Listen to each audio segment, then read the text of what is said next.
Buen día, profe. Uno, ok, sí, ¿me están escuchando? Buen día, profe. Sí, profe. Vamos a Buen comenzar. día, doctora, sí se le escucha. ¿Cómo están? Bueno, hoy vamos a hablar de diarreas crónicas. Mañana no hay clases, así que la semana que viene vamos a tener clases miércoles, jueves y viernes. Como habrán visto, les he puesto que, como en años anteriores, va a haber un parcialito que va a ser, digamos, va a ser complementario a las notas de los trabajos prácticos para poder acceder a la ERA. Va a ser el único que va a haber. O sea, vamos a hacerlo, les puse ahí la semana del 10. Puede ser que si el 10 no lo llego a completar, lo haremos en la semana siguiente. ¿Ah? Así que bueno, continuando los temas de clase, vamos a tratar de primero hacer un pantallazo de lo que es diarrea, diferenciar por clasificación las agudas y crónicas, y después dedicarnos a las crónicas. La semana que viene van a hablar de diarreas agudas. La idea es que tengamos un pantallazo general y posteriormente nos adentraremos en las diarreas crónicas de tipo malabsortiva. Hay algunas, como por ejemplo el sobrecrecimiento bacteriano, que lo menciono, pero no vamos a desarrollarlo, que tienen ustedes en la plataforma un artículo en donde está bastante bien detallado cómo es el tema del sobrecrecimiento bacteriano para que lo puedan tener de lectura. Así que bueno, vamos a definir a la diarrea.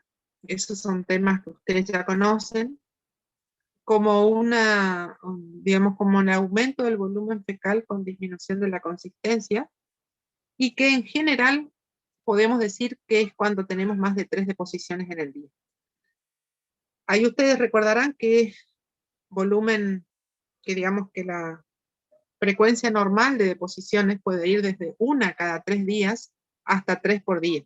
Eso sería normal. Entonces, cuando está aumentado en lo que respecta al ritmo evacuatorio del paciente, esa frecuencia es uno de los conceptos de diarrea, pero básicamente tenemos que tener que es el aumento del volumen con disminución de la consistencia. Diarrea es solamente eso, ¿no? Generalmente los cuadros que cursan con diarrea suelen ir acompañados por algunos otros síntomas, ¿no? Fiebre, náuseas, vómitos, dolor abdominal. Y sí podemos decir que en líneas generales la diarrea se debe a, fisiopatológicamente, a alteraciones que vengan por una digestión inadecuada, por una secreción exagerada, por un trastorno en la absorción, por un trastorno en la motilidad, y muchas veces tenemos formas mixtas en donde hay combinación de problemas. Repasando, ustedes recordarán que nuestro tubo digestivo, desde lo que ingerimos hasta lo que se va secretando en cada sector del mismo, va acumulando aproximadamente 10 litros de agua, de los cuales bueno, eso viene un poco mil y algo de la saliva, otro mil y tanto de los tubos gástricos, 1200 de los tubos del tubo pancreático, alrededor de 800, 900 de los ácidos biliares, más la ingesta, más la secreción del propio intestino delgado. Todo esto hace que llega a más o menos 10 litros por día, de los cuales tenemos una capacidad de reabsorción extremadamente eficiente, en donde 9 litros ya se reabsorben en el ayuno, entran en lo que se conoce como circulación enterohepática algunos de sus componentes, y pasan al intestino grueso 800 mililitros, que son reabsorbidos fundamentalmente el contenido líquido en el intestino derecho, llegando a concentrarse de manera tal de que más o menos 200 gramos por día es la materia fecal que se elimina diariamente, y esta tiene a su vez un 85% de agua. Entonces, cuando se pierde este mecanismo tan perfecto de funcionamiento es cuando aparece la diarrea. A veces se debe por alteraciones del líquido intestinal, por el transporte de electrolitos, o disminución de la absorción o incremento en la secreción, ¿no? Entonces, dijimos que puede ser por alteración en la absorción, o en la secreción. Entonces, ¿por qué puede disminuir la absorción de nuestro intestino? Porque tenga incapacidad para reabsorber solutos. Porque entonces aquí entraríamos en un problema específicamente de la pared del intestino. Al igual que si se inhibe el transporte activo en la pared intestinal, en donde hay incapacidad de poder, digamos, activamente recuperar el líquido que hay en la luz, y eso hace que se termina volcando hacia la luz intestinal. Y el otro mecanismo es la ausencia de contacto entre la superficie y el contenido. Entonces, si ustedes se ponen a pensar por qué será que ocurre esto, ¿se les ocurre alguna causa que justifique este mecanismo, que no haya contacto entre la superficie mucosa y el contenido del intestino? ¿Alguno se anima a decir algo? Podría ser una Úlcera, mediasis. tumor. Colitis. Parásitos. Pérdida de microvellosidades. Una úlcera. Lo que aquí alguien dijo parásitos. Acuérdense que hay parásitos que se interponen, que se adhieren a la mucosa y van, digamos, evitando, digamos, que el contenido tome contacto con la misma y por lo tanto no se absorbe. Sería la giardiasis. Esas serían las yardias, exactamente. Tenemos también secreción aumentada. Y aquí podemos decir que podemos dividirla en dos formas de secreción, digamos. Una secreción propiamente dicha, que sería activa, en la cual hay activación a través del AMP cíclico en superficies aberrantes, como por ejemplo el adenoma velloso de colon, o en otras lesiones del tubo digestivo, que lo que hacen es justamente secretar líquido hacia la luz intestinal.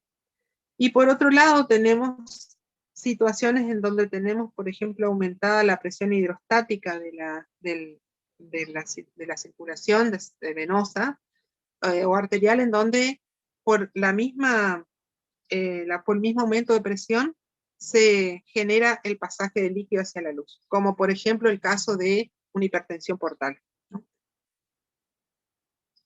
Cuando vamos a clasificar a las diarreas, vamos a ver que las podemos clasificar de diferentes maneras.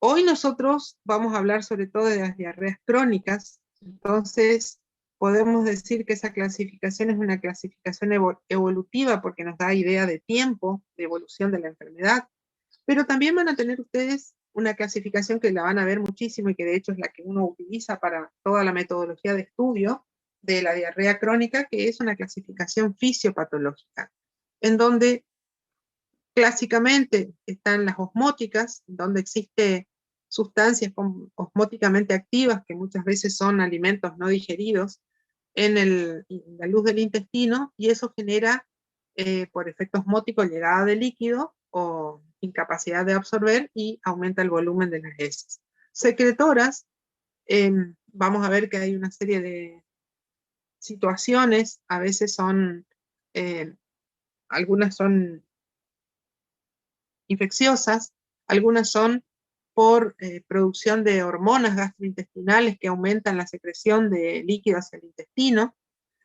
Entonces tenemos las secretoras. Después tenemos las exudativas. Cuando hablamos de exudado estamos hablando de inflamación, entonces son clásicamente las diarreas inflamatorias, infecciosas generalmente, en su gran mayoría, en donde tenemos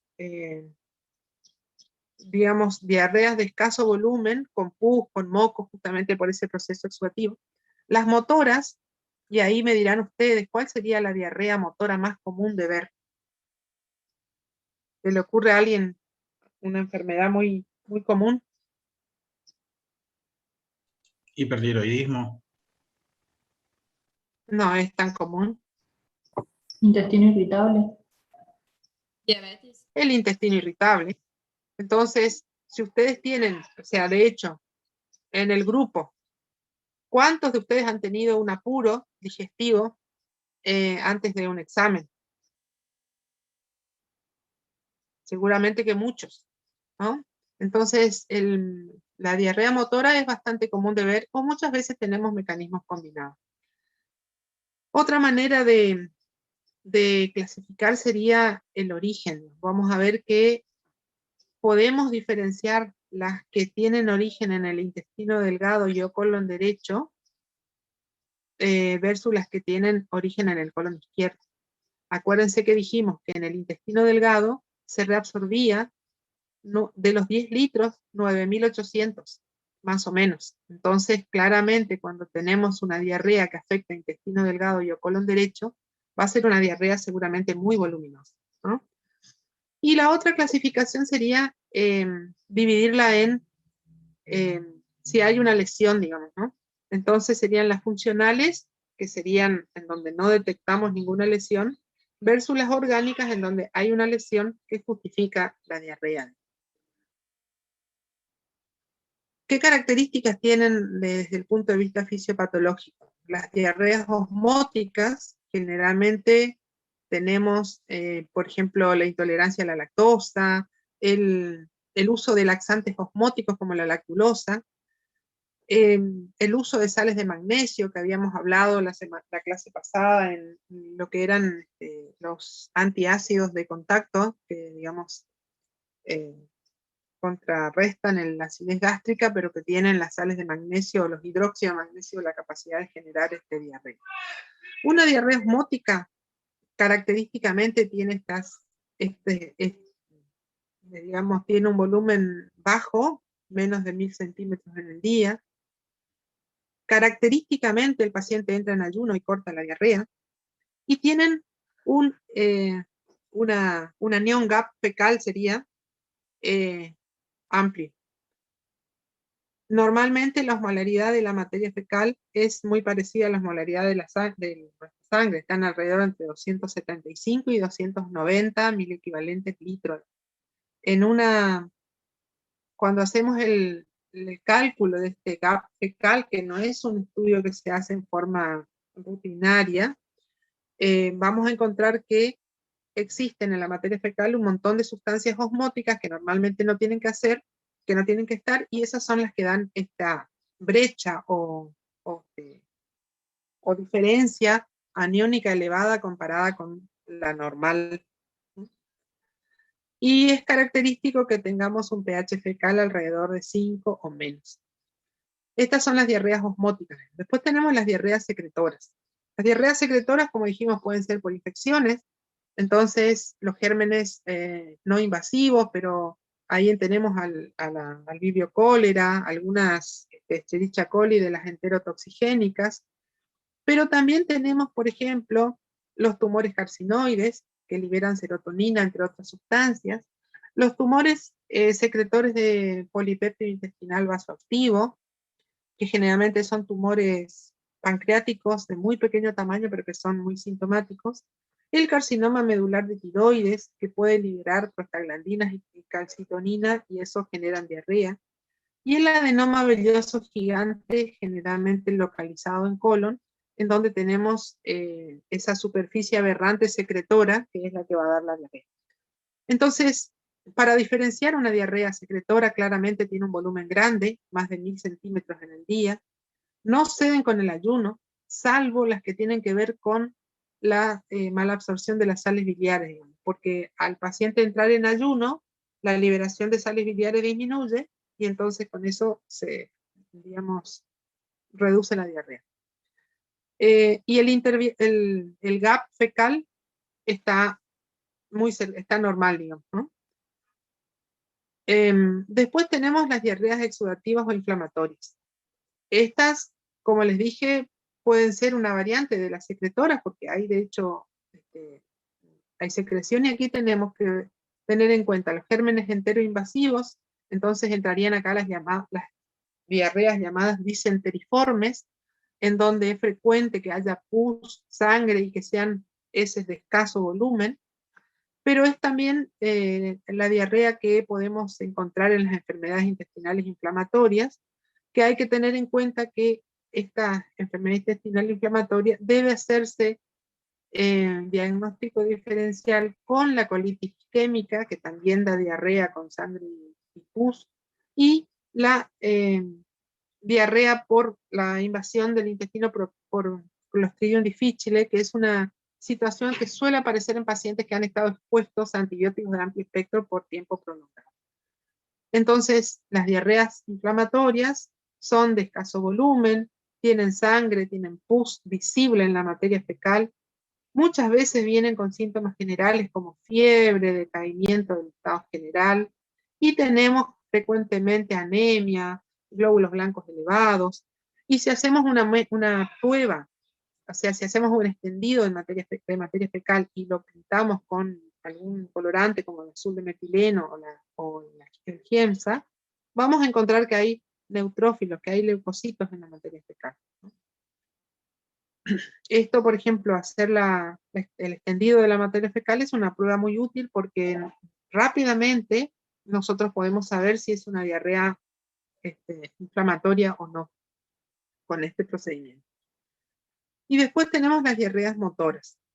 En general, las diarreas motoras, ustedes me han dicho que el intestino irritable es una situación bastante común de ver, pero también lo podemos ver en el hipertiroidismo, que es mucho menos común de ver. Entonces, generalmente son diarreas de pequeño volumen, son explosivas, son autolimitadas, aparecen ante determinados desencadenantes. Y después tenemos las que no entran, digamos, ¿Y en la uno de diabetes, estos doctora? mecanismos. La diabetes podría entrar acá también porque hay una neuropatía, digamos, que puede afectar el músculo liso intestinal, sí. La diarrea lo que suele dar es incontinencia fecal, o si no puede dar tanto diarrea como constipación. Hay algunos fármacos que dan diarrea, eso es muy particular, y ustedes han visto, por ejemplo, en la clase anterior hablábamos de inhibidores de bomba de protones que pueden dar tanto constipación como diarrea. No siempre se conocen los mecanismos. Y después tenemos diarreas con mecanismo combinado, como por ejemplo algunos síndromes malabsortivos, en donde claramente por la mala absorción tenemos el mecanismo osmótico, pero por la afectación mucosa tenemos por ahí secreción de algunos ácidos grasos, y por la distensión intestinal que genera el mecanismo osmótico vamos a tener alteraciones motoras, y si encima tenemos una colitis ulcerosa o tenemos una enfermedad de Whipple, por ejemplo, probablemente tengamos también el mecanismo exudativo incorporado. Y encima, cuando hablamos de gérmenes, hay algunas variedades, sobre todo de Escherichia coli, que algunas son enteroinvasivas y otras son enterotoxigénicas. Y algunas tienen los dos mecanismos, o sea que generan, por un lado, la inflamación mucosa, con la diarrea, con la fiebre, el malestar general y demás, y por otro lado, como producen una enterotoxina, generan una diarrea de gran volumen, digamos, hasta que se eliminan en la bacteria. Y los síndromes post-gastrectomía por la acloridia suelen contribuir, o sea, suelen tener también diarrea como un efecto adverso del procedimiento. Habíamos dicho también que importa saber si vienen del intestino delgado y del colon derecho o si vienen del colon izquierdo. Y como ustedes se podrán imaginar, una diarrea que viene del colon derecho o del intestino delgado va a ser voluminosa, es digamos no común que haya sangre o pus, va a tener dolor cólico periumbilical generalmente, y no va a tener tenesmo, incontinencia fecal o urgencia fecal. La del colon izquierdo, el volumen es escaso, es común que tenga sangre o pus, va a doler más abajo, o sea, en la región del hipogastro, la fosa ilíaca izquierda. El dolor se refiere a la región sacra, entonces va a haber un dolor, digamos, dorsal bajo, y con mucha frecuencia va acompañado de tenesmo y de urgencia defecatoria. Después, de acuerdo a si son funcionales u orgánicas. Una diarrea funcional, en general, supongamos un intestino irritable, es una situación que podemos detectar en el tiempo, o sea, hace meses o años el paciente alterna episodios de diarrea con otros días de materia fecal normal o incluso constipación. Y es característico que todo lo funcional no nos genera afectación del estado general. Entonces, salvo que sea un hipertiroidismo, ¿no? En donde vamos a tener, seguramente va a predominar la clínica de todo el síndrome hipertiroideo y no va a ser la diarrea lo más llamativo. Entonces, una diarrea funcional, síndrome de intestino irritable básicamente, va a tener historia larga en el tiempo, meses, años de que el paciente tiene el mismo ritmo de evacuación, generalmente ninguna manifestación sistémica, entonces no tiene pérdida de peso, no tiene anorexia, no tiene deterioro del estado general. Si hacemos una analítica de laboratorio está todo absolutamente normal y cede con el sueño. Cuando el paciente duerme, no lo despierta para ir al baño, su problema. La diarrea orgánica, sin embargo, podemos decir, bueno, comenzó hace tantas semanas o meses, puede haber manifestaciones sistémicas, entonces compromiso del estado general, si forman parte de una enfermedad sistémica, puede haber fiebre, dolor articular, pérdida de peso, algunas otras lesiones vasculíticas en la piel. Frecuentemente es una diarrea que tiene sangre en la materia fecal. Si pedimos el laboratorio vamos a encontrar alteración, entonces puede haber anemia, reactantes de fase aguda, hipoproteinemia, y es una diarrea que puede despertarle y levantarlo al paciente a la noche. Y entramos a nuestro tema específico, que es la clasificación evolutiva.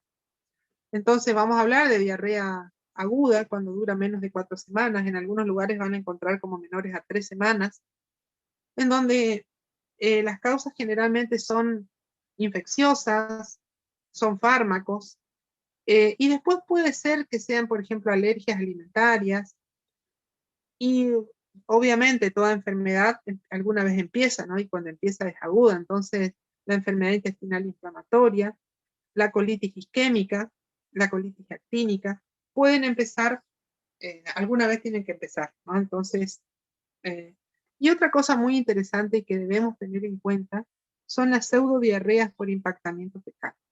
Esto es algo común de ver en las personas que están generalmente con limitación en su movilidad, que están postrados, en donde los cuidadores le higienizan y encuentran que va de cuerpo y asumen como que está yendo bien. Y en realidad lo que están teniendo es un escurrimiento de la materia fecal blanda por alrededor del bolo fecal que está en el recto, y lo que sale es simplemente esa pequeña cantidad de materia fecal, más bien entre consistencia líquida, semilíquida, y el bolo fecal sigue quedando, digamos, impactado en el recto.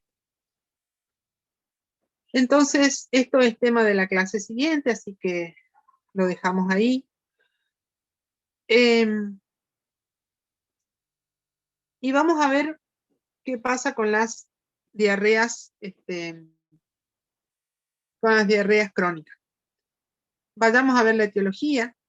Entonces aquí tenemos, podemos clasificarla, digamos, en las funcionales, si el síndrome de intestino irritable, en las asociadas a enfermedad inflamatoria intestinal, en donde debemos tener en cuenta la enfermedad de Crohn, una enfermedad inflamatoria panintestinal que afecta desde la boca hasta el ano, con frecuente afectación extra digestiva, y que es una afectación generalmente transmural que puede tener diferentes formas de presentación. Puede ser de tipo exudativa, puede ser osmótica, dependiendo qué tipo de compromiso y en dónde está el compromiso.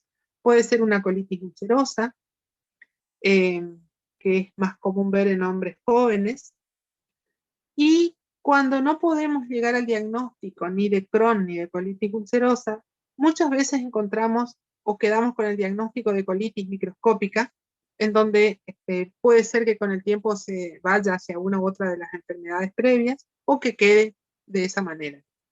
Tenemos, digamos, diarreas crónicas relacionadas con fármacos. Un fármaco que suele dar diarrea es, por ejemplo, la metformina, que se usa para el tratamiento de la diabetes y que muchas veces cuando tenemos una diarrea persistente que trastorna la calidad de vida hay que suspender el fármaco y poner otro.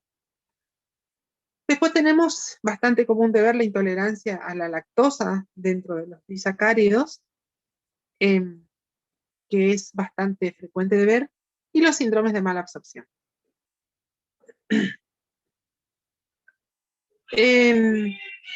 Esas serían las más comunes de ver. Después tenemos la colitis isquémica, que como les dije puede ser aguda cuando hay un infarto intestino mesentérico, puede comportarse como crónica cuando hay una estenosis de la arteria mesentérica. Puede presentarse por postgastrectomía, por la acloridia. Dentro de las etiologías endocrinas, además del hipertiroidismo, tienen que considerar a la enfermedad de Addison, la insuficiencia suprarrenal primaria, en donde también va a haber un aumento es una diarrea más bien de tipo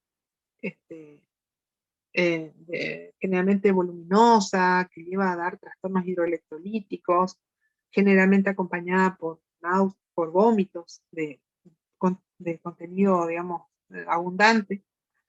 La neuropatía diabética, como me decían, me preguntaban hoy, puede dar las dos cosas, puede dar diarrea, puede dar estreñimiento y puede dar incontinencia fecal. Infecciones intestinales crónicas, ustedes me mencionaron también la Giardia y el Lamblia, o algunas enfermedades autoinmunes como el déficit congénito de inmunoglobulina A. Entonces, aquí también tenemos otras enfermedades, como por ejemplo la abeta-lipoproteinemia. Son enfermedades que ya de por sí, por cursar con un trastorno a nivel del funcionamiento del intestino, pueden llegar a tener diarreas crónicas, además de todo el cortejo que acompaña a la enfermedad o al déficit. Entonces, cuando estamos con un paciente que tiene diarrea, debemos tratar de establecer por la anamnesis si es aguda o crónica, lo podemos hacer. Si es funcional u orgánica, recuerden que les he mostrado bien cómo diferenciar una de la otra, y diferenciar si es del intestino, digamos, alto, sería delgado colon derecho o del colon izquierdo. Entonces, repasando para seguir adelante, ¿qué pregunta le hacemos para saber si es aguda o crónica? ¿Hace cuánto tiempo que tiene, profe? Tiempo. Entonces habíamos dicho, 3-4 semanas es agudo, más de 4 semanas es crónico. Y acuérdense que no siempre va a estar permanentemente con diarrea, puede ser que alterne periodos de diarrea con periodos de normalidad o de constipación. ¿Qué le preguntamos para saber si es funcional o orgánica?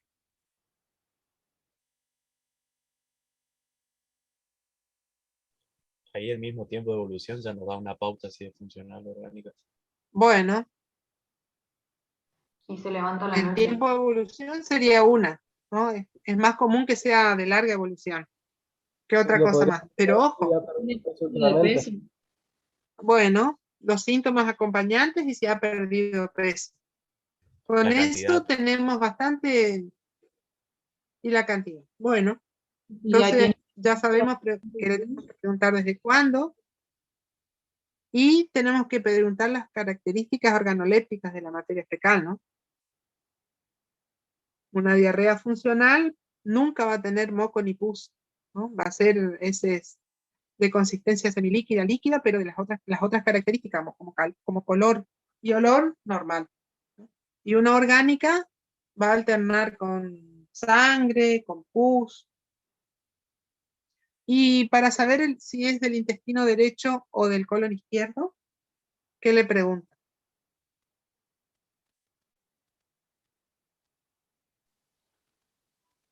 Si es voluminosa, Las si tiene características. tenesmo.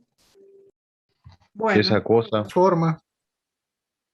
Nuevamente caemos en lo mismo, ¿no? Empate, ¿o Si no? tenemos que preguntarle el volumen, tenemos que preguntarle la forma, dijo alguien ahí, interesante, ¿no? Si son heces acintadas de casa, uno piensa que es el intestino del colon izquierdo, si son más bien líquidas, son del lado derecho, y le preguntamos si tiene o no tenesmo y urgencia fecal, ¿no? Si tuviera, nos inclina más hacia la afectación del intestino izquierdo. Y la otra cosa habíamos dicho, el dolor, ¿no?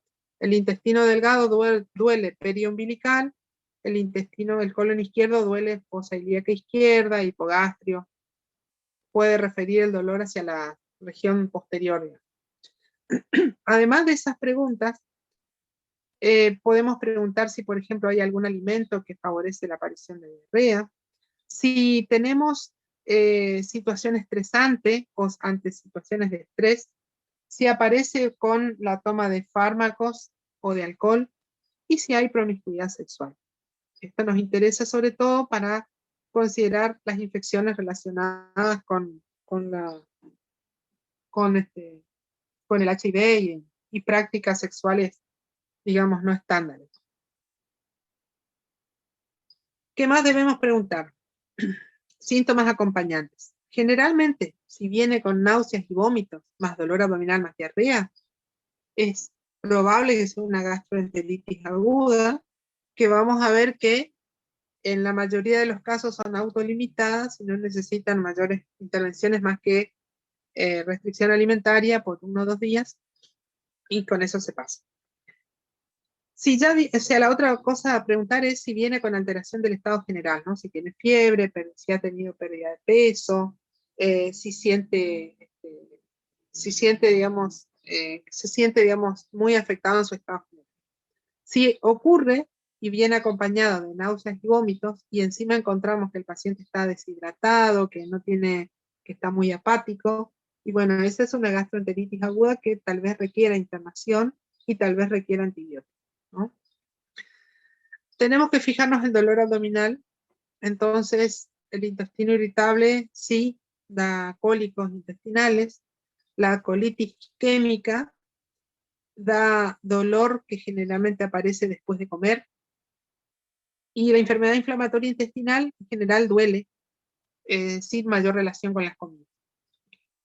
Distensión abdominal, el intestino irritable da sensación de distensión abdominal y bueno, y aumento del peristaltismo. Y el síndrome de mala absorción sí da distensión abdominal, que uno lo ve con el abdomen ligeramente distendido. Es importante preguntar las características de las heces, entonces la consistencia, si son líquidas, pastosas, si son escíbalos, si son acintadas.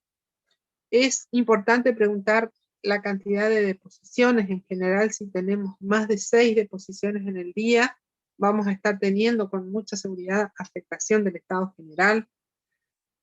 Más o menos estimar la cantidad, entonces si tienen más de 1 litro, podemos considerar que va a haber afectación del estado general.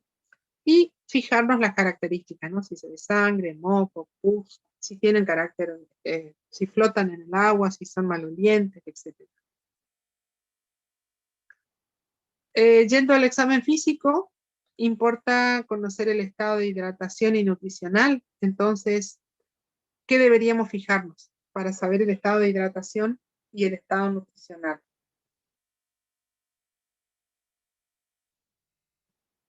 La piel del paciente. La piel, La bien. presión arterial. Muy bien, la presión arterial.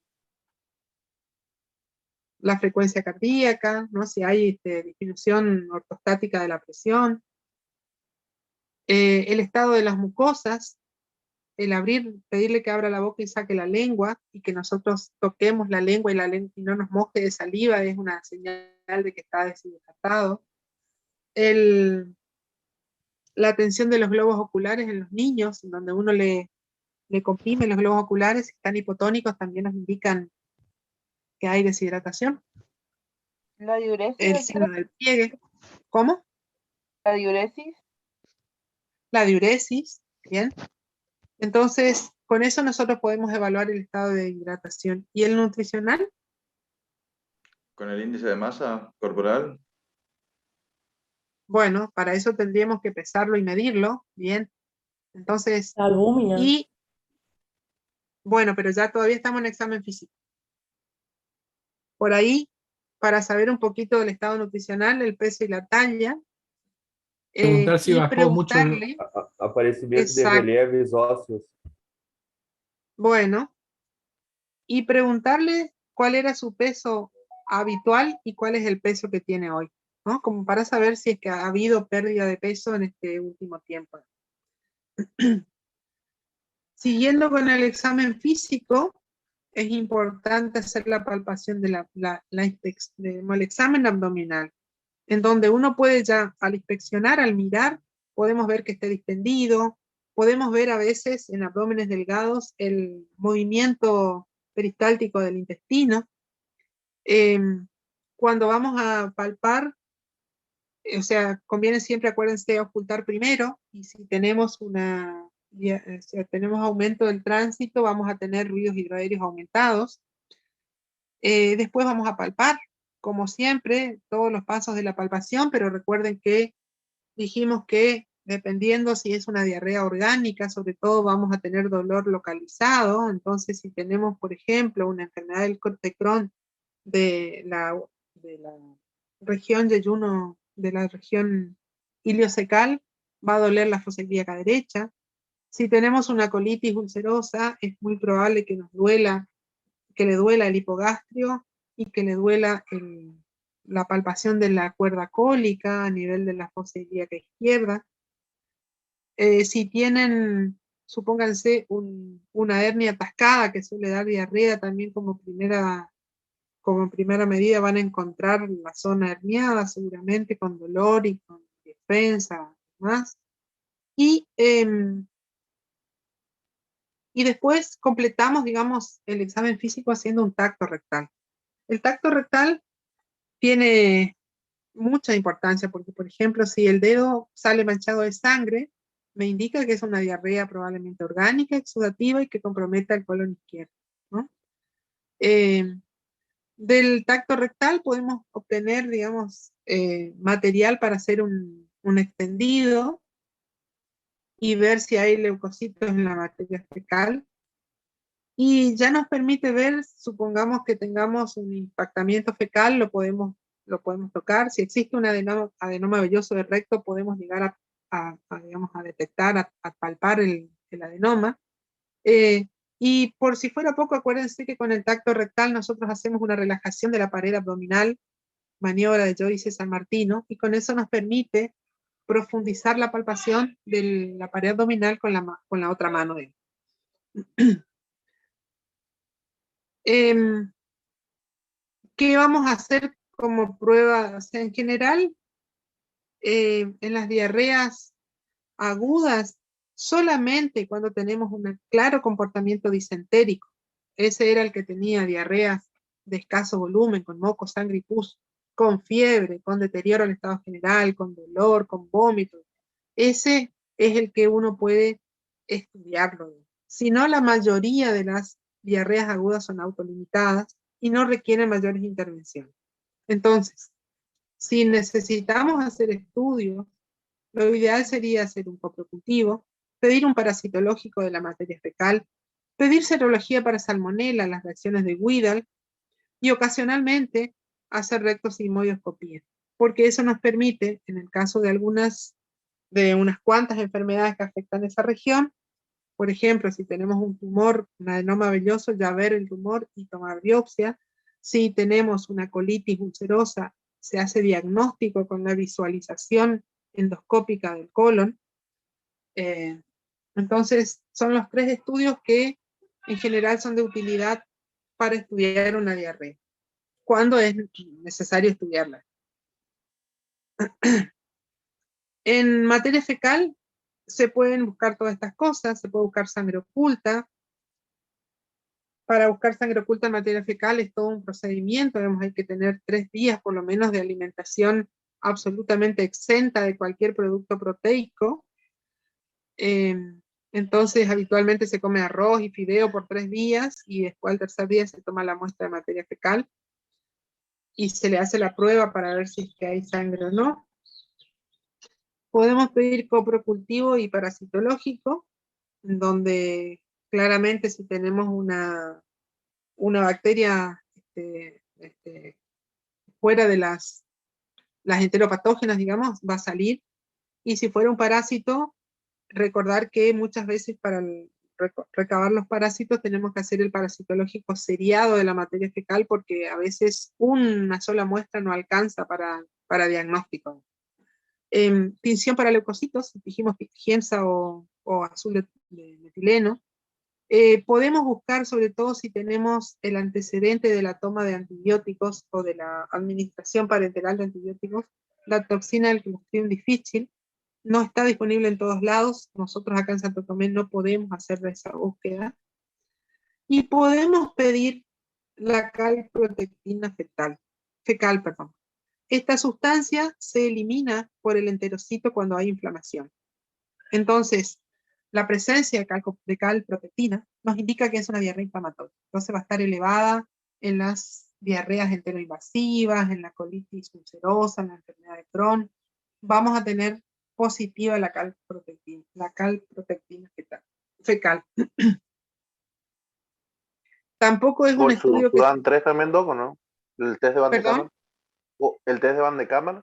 Ya llegamos. Por ahora estamos yendo desde lo no malabsortivo a lo malabsortivo, ¿no? Entonces, digamos, si hasta ahora estamos hablando de estudios generales. Si ustedes tienen diarrea que son claramente malabsortivas, sí, no vamos a estar dando vuelta con todo esto, ¿no? Pero son las cosas que uno debe pedir, sobre todo si tenemos diarreas que, digamos, que no se comportan como malabsortivas.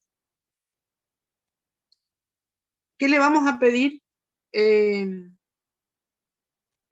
sangre? En sangre, la rutina. Entonces es común que tengamos anemia, por ejemplo, en los procesos crónicos, eosinofilias en la parasitosis. Si pedimos electrolitos, podemos encontrar hipopotasemia, hipocalcemia, hipocloremia. Pedimos proteínas totales y albúmina y podemos encontrar, por ejemplo, que hay hipoproteinemia, que hay hipoalbuminemia. Aquí hay que tener en cuenta no solamente la malabsorción propiamente dicha, sino algunas situaciones como, digamos, que son, por suerte, no muy frecuentes de ver, como las enteropatías perdedoras de proteínas. Podemos pedir una proteína C reactiva, o sea, la proteína C reactiva normal me indica que el cuadro es funcional, y si nos da positiva, me indica que hay un componente orgánico o inflamatorio.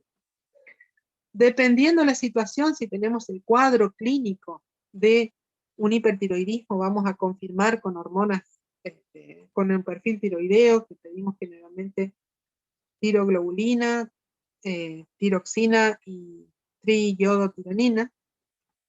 Si sospechamos un Addison, el Addison en general da más bien diarrea cuando hace la descompensación, cuando hace la crisis addisoniana, se comporta más como agudo, pero podemos pedir un cortisol basal, y podemos hacer después las pruebas que siguen para la confirmación. Si sospechamos que tenemos un trastorno como déficit de IgA, podemos pedir las inmunoglobulinas, y podemos pedir la batería de anticuerpos para enfermedad celíaca. Para las pruebas de mala absorción, vamos a hacer pruebas en sangre y pruebas en el intestino. En sangre vamos a buscar lo que podemos medir que se malabsorbe. Entonces podemos pedir hierro, el hierro va a estar reducido, o lógicamente la ferritina va a estar muy descendida. Podemos tener trastornos de coagulación debido al déficit de absorción de vitamina K, entonces podemos encontrar prolongación del tiempo de protrombina. Podemos encontrar hipocalcemia, y las dos vitaminas que más uno en general pide son el ácido fólico y la vitamina B12, porque son las que su déficit nos va a dar anemia y una serie de otros trastornos, digamos, pero fundamentalmente lo vamos a ver como en la anemia. Y aquí vienen los test que mencionaba recién el compañero, ¿no? O sea, ustedes pueden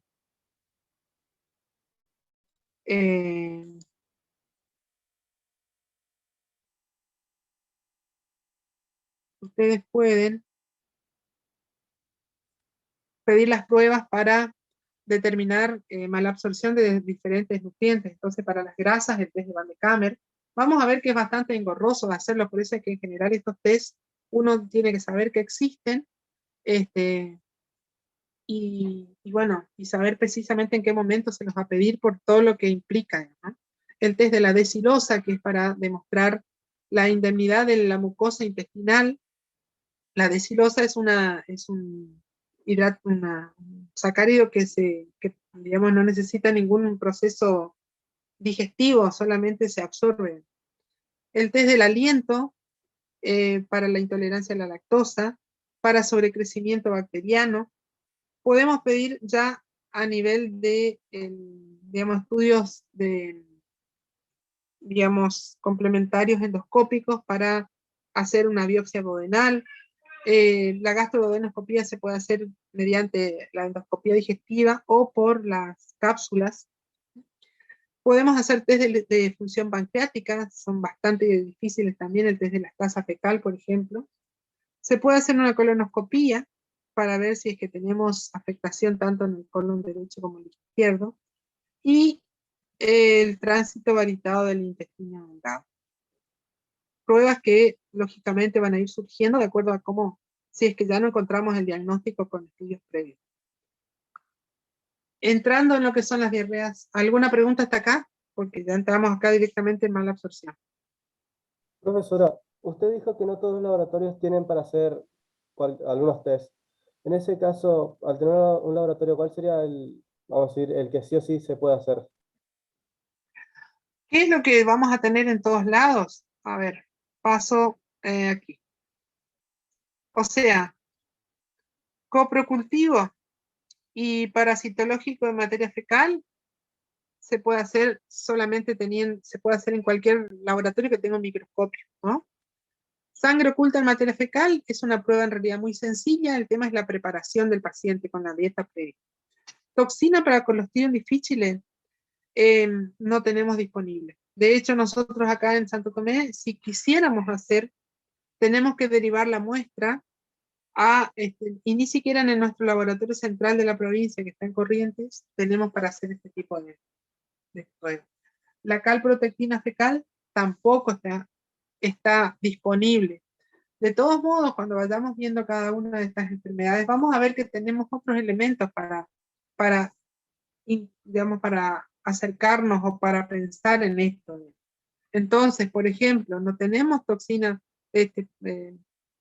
estudio para detectar la toxina, pero tenemos un cuadro clínico. El paciente viene de tratamiento antibiótico, comienza a hacer fiebre, distensión abdominal, diarrea, puede llegar a una diarrea bien exudativa, inflamatoria, del intestino izquierdo, sobre todo de escaso volumen, con distensión abdominal y estado tóxico.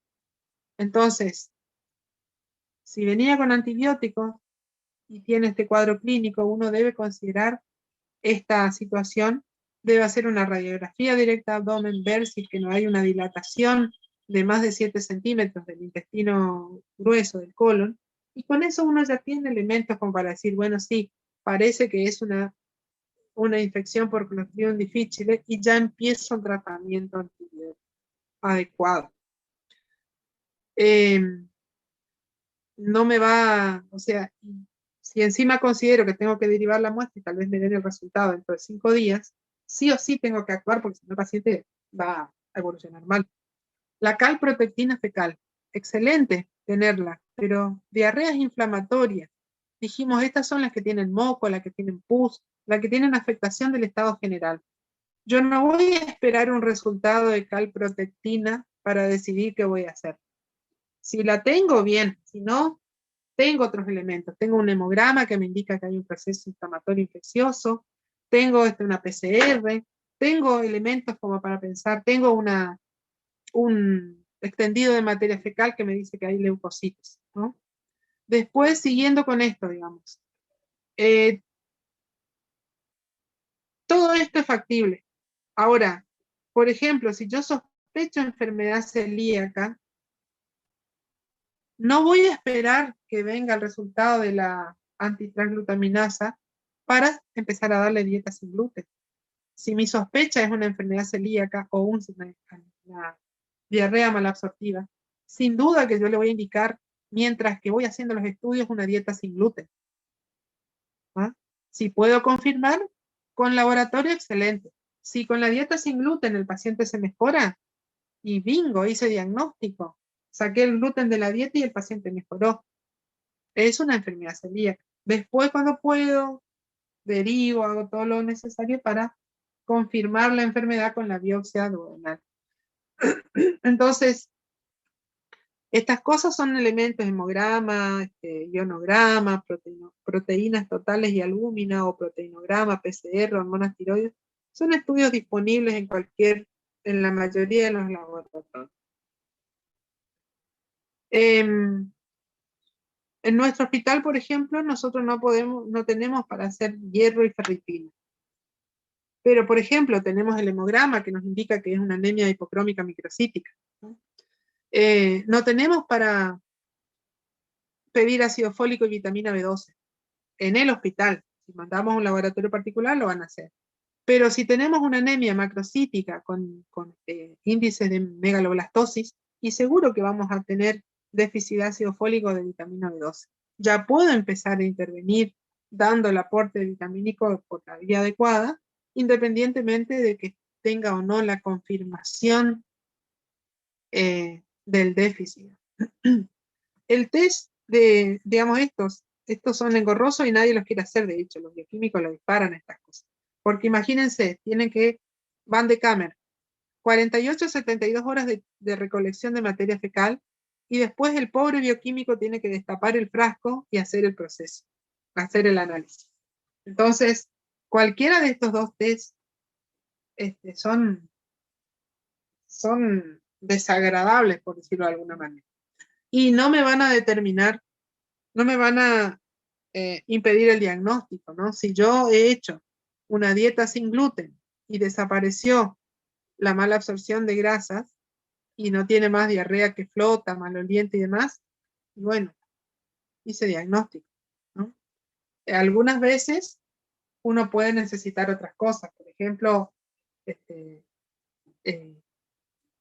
o puede ser necesario hacerla, pero en general uno va descartando. O sea, si yo descarto la enfermedad celíaca porque no mejoró con la dieta sin gluten, y resulta que el paciente tiene otras cosas, como por ejemplo dolor abdominal crónico, y resulta que tuvo hace 20 años una pancreatitis aguda, y que después encima fue un consumidor de alcohol, y yo puedo pensar, y le hago una placa de abdomen y encuentro calcificaciones, y no voy a pensar en pedirle la prueba de la elastasa fecal, que es engorrosa de vuelta.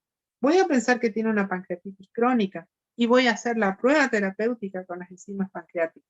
El paciente mejora, listo, hice diagnóstico con la prueba terapéutica y el paciente está mejor.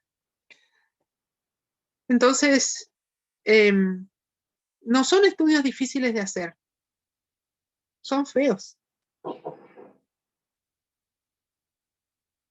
No sé si contesté tu pregunta. Sí, profesora, la contesté. Tenemos que saber que podemos solicitarlas, no siempre, y que bueno, y sería excelente poder tener todo, pero si no tenemos, a veces podemos arreglarnos con algunas cositas menos. Sí, sería siempre buscar la forma última, Bueno, de forma indirecta. Exacto. Indirectamente, uno puede ir logrando aproximarse cada vez más al diagnóstico. Entonces, para entender un poquito lo de las diarreas malabsortivas, recuerden ustedes que existen 3 fases en la absorción: la fase luminal, la fase mucosa y la fase de transporte. En cualquiera de las 3 fases puede haber problemas que generen la mala absorción. Entonces, en la fase luminal, la ausencia de ácido clorhídrico, las alteraciones en la evacuación, o sea, la evacuación acelerada, Podemos tener sobrecrecimiento bacteriano.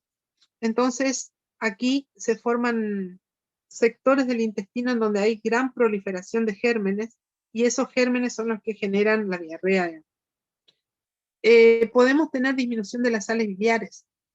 Esta es una situación que puede ocurrir, por ejemplo, cuando hay obstrucción de la vía biliar. Entonces tenemos falta de bilis para la digestión de grasas, entonces me va a generar un trastorno ahí a nivel digestivo. Podemos tener el tránsito intestinal acelerado, entonces no alcanza el tiempo para que haya absorción. Después tenemos una fase mucosa que tiene que ver con la superficie de absorción. Entonces, aquí tenemos el síndrome de intestino corto, que ocurre frecuentemente ante diferentes situaciones. Generalmente son cirugías en donde por alguna razón hay, procesos ya sea isquémicos, neoplásicos, algunos incluso situaciones congénitas de ausencia congénita de intestino delgado. Vamos a tener esta situación en donde vamos a tener diarrea. Alteración de la mucosa absorbente, entonces aquí tenemos la inflamación propia de la enfermedad celíaca, la inflamación de la enfermedad de Whipple, del sprue tropical, etc. Y alteraciones del enterocito, propiamente dicho, o sea, enfermedades muchas veces congénitas también, como la beta-lipoproteinemia, el déficit de lactasa, que generan diarreas, digamos, particulares. Y después cuando tenemos obstrucciones linfáticas, en la fase de transporte o obstrucciones vasculares. Característicamente una diarrea malabsortiva tiene esta particularidad, ¿no? Son heces pastosas, flotan en el agua. Con respecto a la enfermedad celíaca, no necesariamente tiene que haber diarrea, tal vez hasta sean constipados con escasa eliminación, con volúmenes fecales pequeños, pero nos vamos a dar cuenta por los otros componentes, porque si son niños no tienen el crecimiento adecuado, porque están delgados, porque tienen hematoma frecuente, porque tienen sangrado por encía, porque tienen tetania por hipocalcemia. Entonces nos damos cuenta por el resto de los síntomas que tienen. Y sí, cuando hay el cuadro de florido, vamos a tener distensión abdominal, flatulencia, meteorismo maloliente, y un compromiso del estado general. Cuando seguimos examinando, podemos encontrar que hay palidez cutánea mucosa, que hay, como les dije recién, hematomas, a veces hay incluso equimosis por mínimos traumatismos. El paciente tiene dolores óseos por hipocalcemia crónica, puede tener episodios de tetania, puede tener disminución de la visión nocturna por déficit de vitamina A, puede tener pelagra, lesiones de dermatitis crónicas que afectan sobre todo la zona de la exposición solar, entonces tienen en el rostro, en los brazos, en la zona del collar, de acá del escote, dermatitis con la piel atrófica, hiperpigmentada, pruriginosa, con incluso lesiones por rascado. Podemos tener, aquí no les dije, pero a nivel de la boca hay glositis con aftas, glositis atróficas, con la lengua roja, brillante, sin papilas. Podemos encontrar neuropatías periféricas en forma de parestesias, desórdenes, o sea, parestesias, dolores nocturnos. Podemos encontrar trastornos de la parte genital, entonces es común que las mujeres entren en amenorrea, y si son niñas, por ejemplo, que están haciendo su desarrollo, demora la menarca. Podemos encontrar en situaciones graves ya que el paciente está con un síndrome ascítico edematoso. Podemos encontrar litiasis ureterales por el deterioro en la absorción de calcio que lleva a que se aumenta la absorción del oxalato y eso se deposita en el riñón en forma de litros. Y acá está lo que me decían ustedes. Fíjense lo que es hacer el test de Van de Kammer. Juntar grasa durante por lo menos 3 días con una dieta hipergrasa, juntar materia fecal. Normalmente tiene que haber menos de 6 gramos por día de grasa en la materia fecal. Esto se puede hacer, digamos, se puede solicitar al laboratorio, o si se puede, si se tiene disponible, uno puede aplicar simplemente una descarga de rayos infrarrojos a la materia fecal, y con eso nos evitamos todo el proceso del manipuleo bioquímico para contar la grasa fecal. El test del aliento con trioleína, marcada con carbono 14, se administra por vía oral, y lo que nos muestra es, o sea, lo que uno mide es después la eliminación del dióxido de carbono en el aire expirado. Estudios que no están disponibles en todos lados, también para ver la mala absorción de grasas. Después tenemos para la mala absorción de carbohidratos. En las disacaridosis, sobre todo la intolerancia a la lactosa, que es la más común, vamos a encontrar el pH fecal ácido. ¿Se acuerdan que habíamos dicho que normalmente es alrededor de 5, o sea, está menor? Podemos hacer test del aliento, entonces se le administra la lactosa y después se hace el test para detectar hidrógeno en el aire expirado. Podemos hacer también el mismo test para ver la mala absorción de fructosa. No son estudios que se hacen habitualmente. Podemos hacer el test de la desilosa. Fíjense que de vuelta es un test difícil de realizar. Tiene que administrarse la desilosa por vía oral y después medirla en orina y en suero. Y normalmente tiene que haber más de 5 gramos en orina después de 5 horas de haber tomado la desilosa, y más de 20 gramos en suero a la hora de haber tomado la desilosa.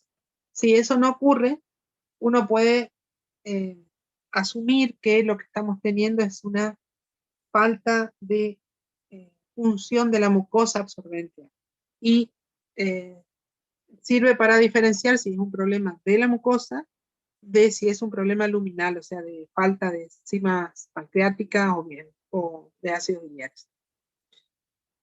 Después tenemos la elastasa. La elastasa fecal es útil para determinar la insuficiencia exócrina del páncreas. Debe hacerse nuevamente estudiando la materia fecal, ¿no? Donde si fuera pancreática va a haber poca elastasa, y si fuera un problema intestinal, la elastasa va a estar normal. La biopsia intestinal es un requisito necesario para la confirmación de la enfermedad celíaca, y se tiene que hacer entre la segunda y tercera porción del duodeno. Siempre hay que tomar múltiples biopsias, o sea, no hay que tomar una sola, sino que tomar 10 por lo menos, ¿no? También pruebas que algunas veces se hacen y se describen, desde Schilling, por ejemplo, se ha usado desde hace muchísimo tiempo para determinar la mala absorción de vitamina B12, pero podemos pedir directamente el dosaje de cobalamina en suero, y si está disminuido en un paciente en contexto de un síndrome malabsortivo, debemos pensar que hay malabsorción. El test de Schilling consiste en, digamos, demostrar la no absorción o la mala absorción de la vitamina B12. Entonces, la prueba consiste en, primero, inyectar una dosis intramuscular de vitamina B12 para que se utilice, para que se sature el sistema, y después se administra la vitamina B12 por vía oral, lo que es una vitamina B12 marcada. Al día siguiente se mide en la orina la radiactividad para ver si es que se pierde vitamina B12. O sea, lógicamente, como le dimos la intramuscular, todo lo que se absorbe de esta cobalamina marcada no va a ser utilizada, entonces tiene que eliminarse como vitamina hidrosoluble que es por el riñón. Entonces, puede ocurrir, la prueba en realidad tiene dos partes. La primera es la administración de la vitamina B12 marcada y ver si es que sale o no en la orina. Si no sale, se le hace una segunda administración con factor intrínseco, ¿no? Si asociada a factor intrínseco se ve vitamina marcada en la orina, significa que estamos ante una anemia perniciosa o gastritis atrófica, ¿no?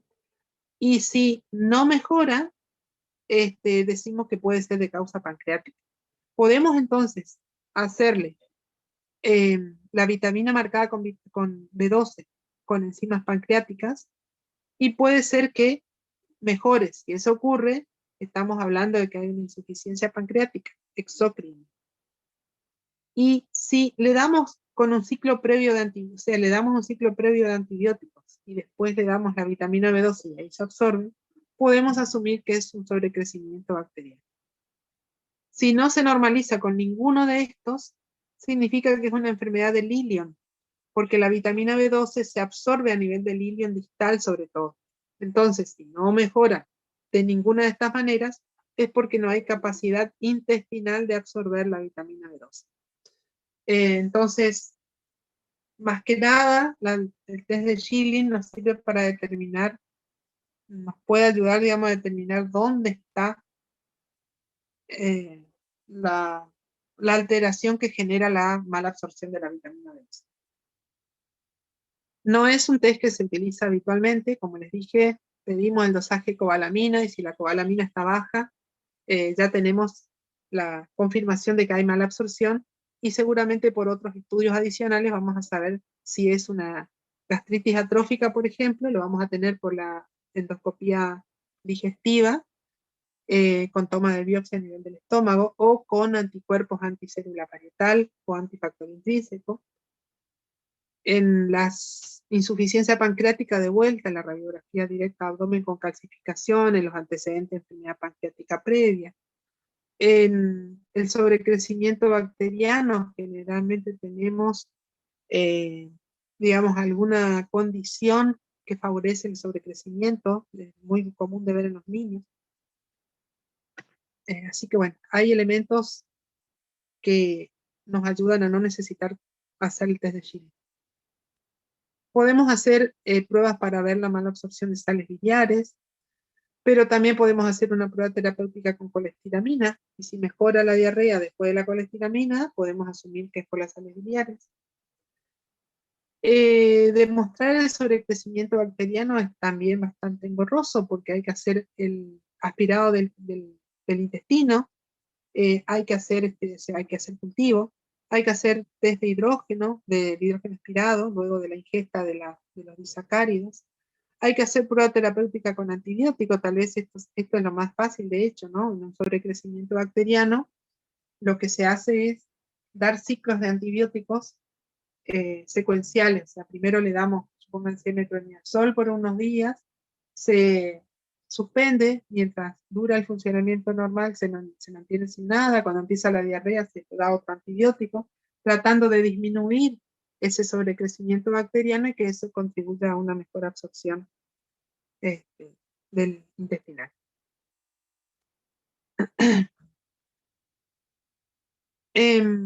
¿Por qué ocurre mala absorción de sales biliares?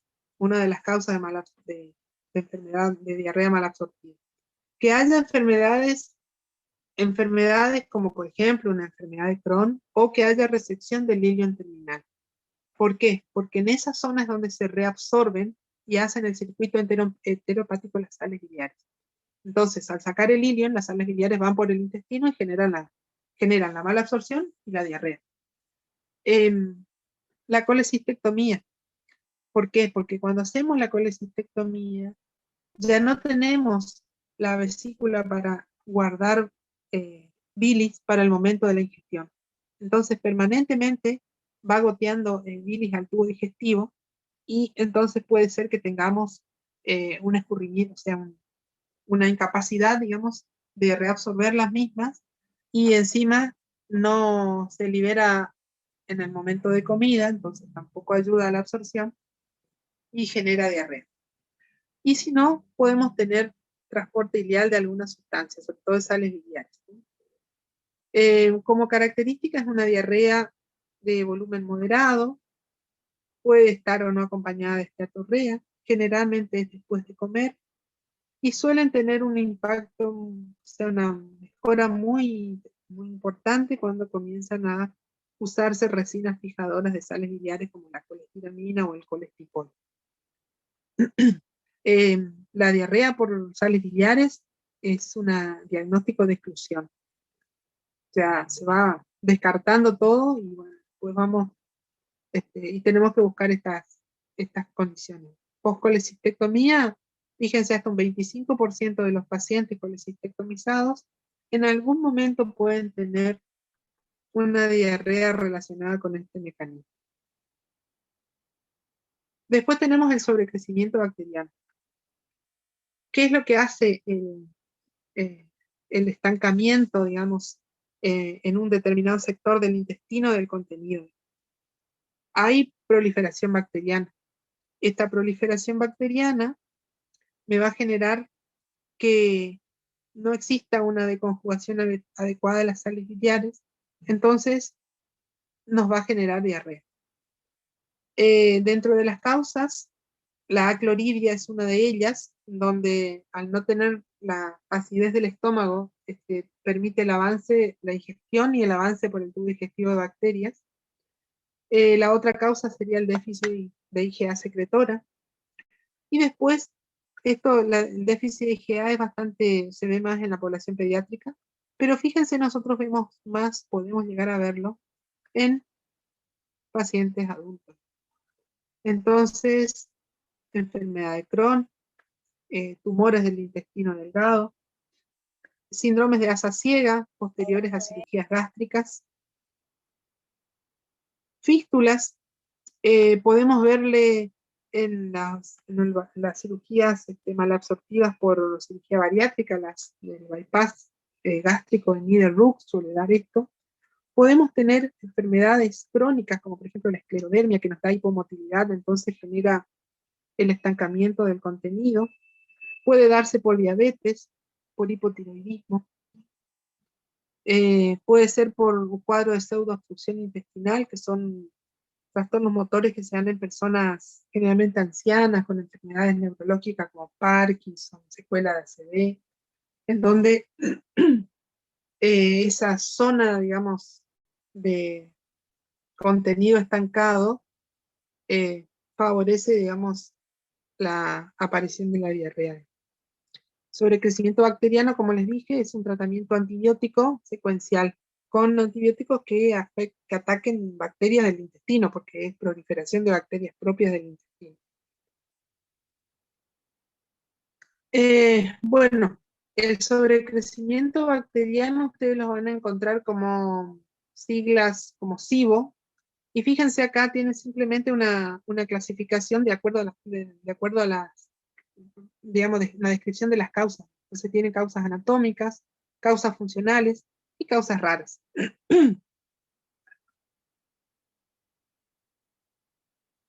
Entonces,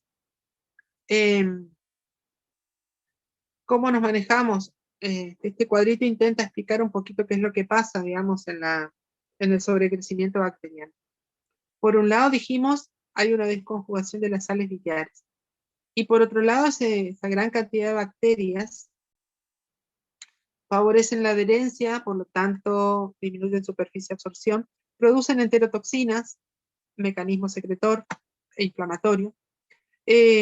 Bacterias aerobias, entonces generan productos metabólicos que generan fermentación y distensión. Todo eso lleva a que tengamos una alteración de la mucosa intestinal que va a terminar en que tengamos malabsorción de carbohidratos, de lípidos y por consiguiente de las vitaminas liposolubles que son tan necesarias, de proteínas generando, digamos, desnutrición, y de vitaminas hidrosolubles. Esto va a variar de acuerdo al segmento del intestino delgado afectado. O sea, el peor segmento para que le ataque esto al nuestro intestino es el ilion distal.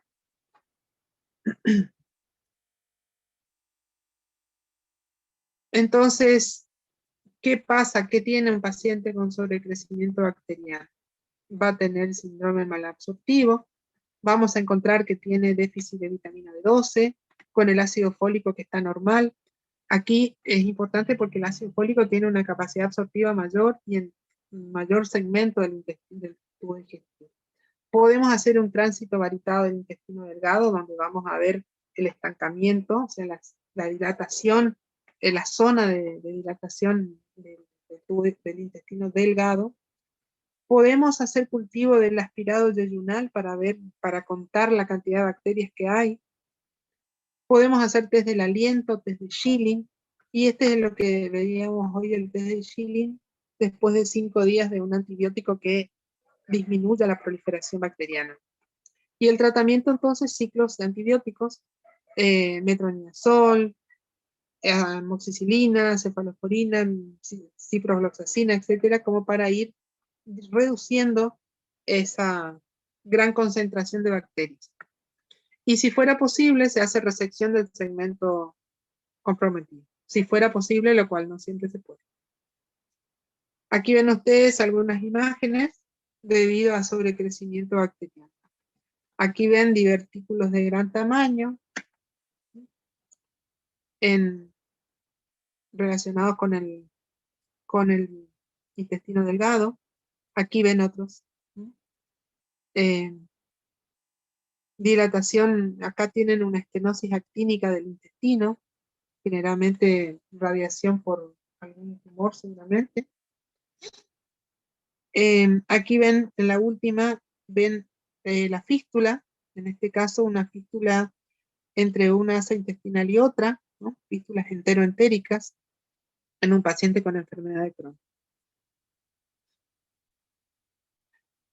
La otra situación es el síndrome de intestino corto, en donde generalmente, como les dije, puede ser que tengamos una causa congénita, pero lo más común es que tengamos enfermedad de Crohn, que haya tenido que ser resecada, isquemias mesentéricas, traumatismo, es muy común las heridas de arma de fuego, de arma blanca, que pueden necesitar resección intestinal.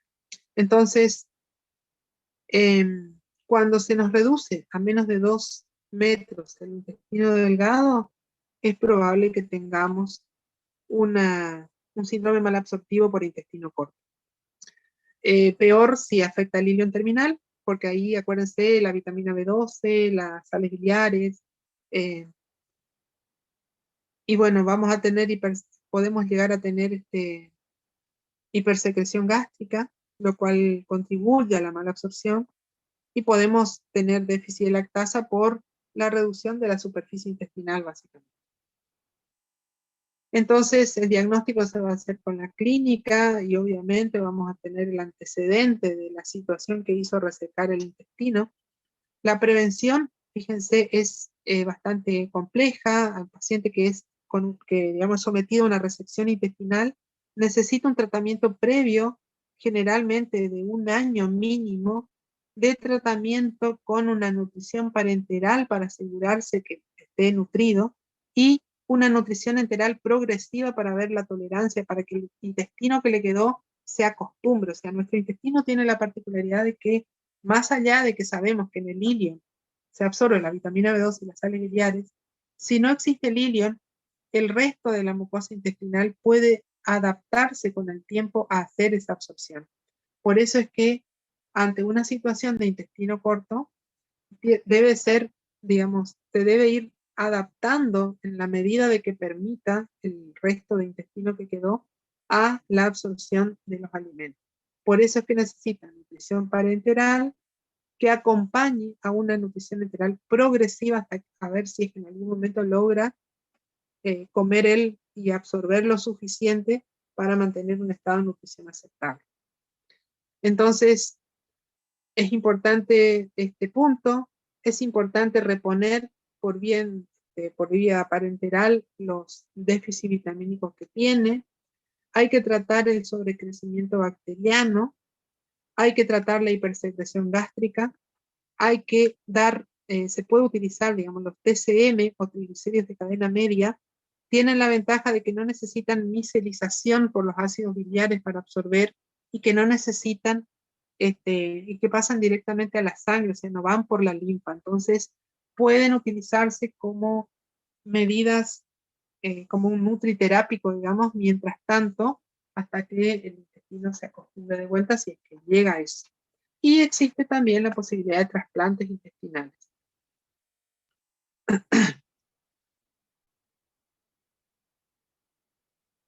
La otra situación descrita como mala absorción es la enfermedad de Whipple, la infección intestinal por la troponina Whippeli, que es una actinobacteria gram positiva que da no solamente afectación intestinal, sino una afectación sistémica en donde hay dolores, digamos, dolores inflamatorios de las articulaciones, hay afectación del sistema nervioso central, hay uveitis, escleritis, hay adenomegalias, hay hepatomegalia, hay miocardiopatía, hay afectación miocárdica en general.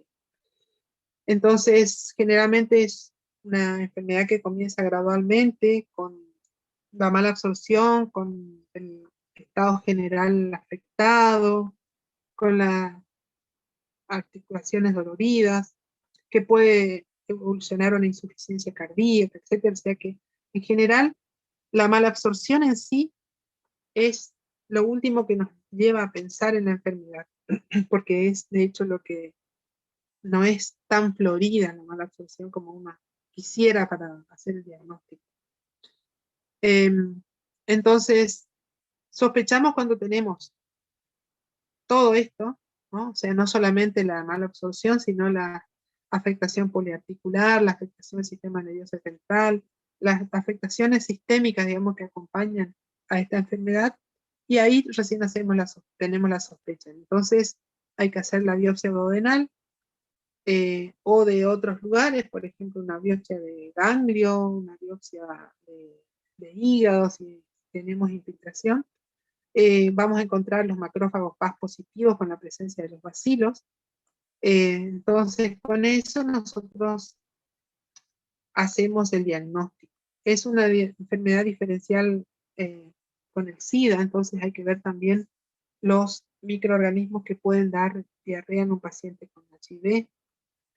Y el tratamiento, de hecho el diagnóstico, es antibiótico. El tratamiento antibiótico, digamos, que debe tenerse en cuenta es que es desde largo tiempo, es un año mínimo, con trimethoprim sulfamethoxazol, ¿no? Suele ayudar al inicio, los primeros 15 días, a hacer otro tipo de tratamiento antibiótico más agresivo, pero es fundamental para la erradicación el tratamiento a largo plazo. Es muy poco frecuente de ver en esta zona. Aquí ven ustedes una enfermedad de Whipple, gran cantidad de componente Paz positivo en las biopsias, ¿sí? Tenemos el sprut tropical, otra enfermedad por mala absorción, en donde tenemos generalmente el antecedente de vivir o de haber visitado lugares como por ejemplo la India, las zonas tropicales en general. Hay afectación inflamatoria al intestino delgado, o sea, tenemos el antecedente generalmente del viaje.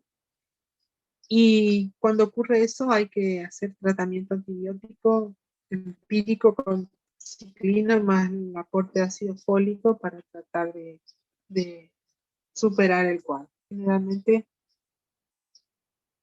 responden satisfactoriamente.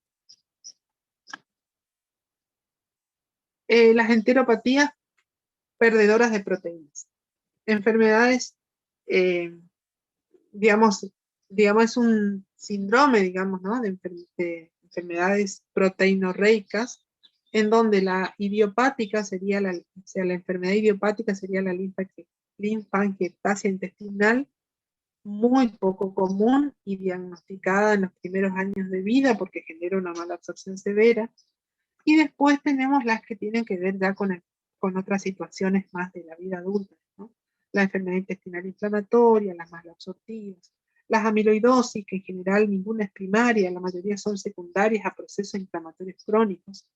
El hipotiroidismo, la enfermedad de Menetrier, que es un trastorno también linfático del estómago, sobre todo con pliegues gástricos gigantes, con enfermedad perdedora de proteínas.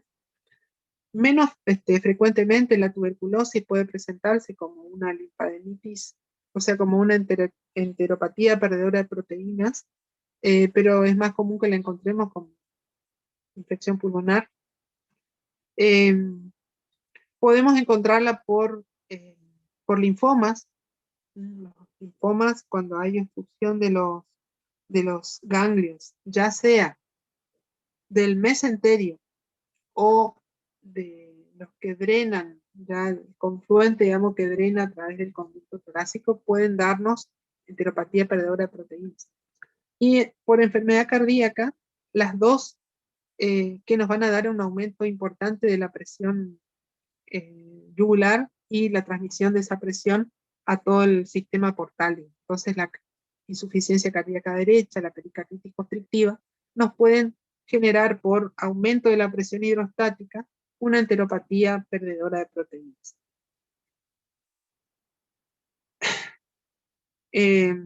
Entonces el tratamiento, primero el diagnóstico, buscar la hipoproteinemia básicamente. Se puede hacer test como por ejemplo el alfa-1 antitripsina. Podemos hacer imágenes, tomografías axiales computadas del abdomen para ver si no hay ganglios que estén comprometiendo los vasos. Hacer ecocardiografía si tenemos sospecha de pericarditis o eso, o insuficiencia cardíaca derecha. Y el tratamiento es de la causa, ¿no? Y una dieta, digamos, adecuada con los triglicéridos de cadena media, los TCM que les decía, para, digamos, que no necesitan la vía linfática para absorberse.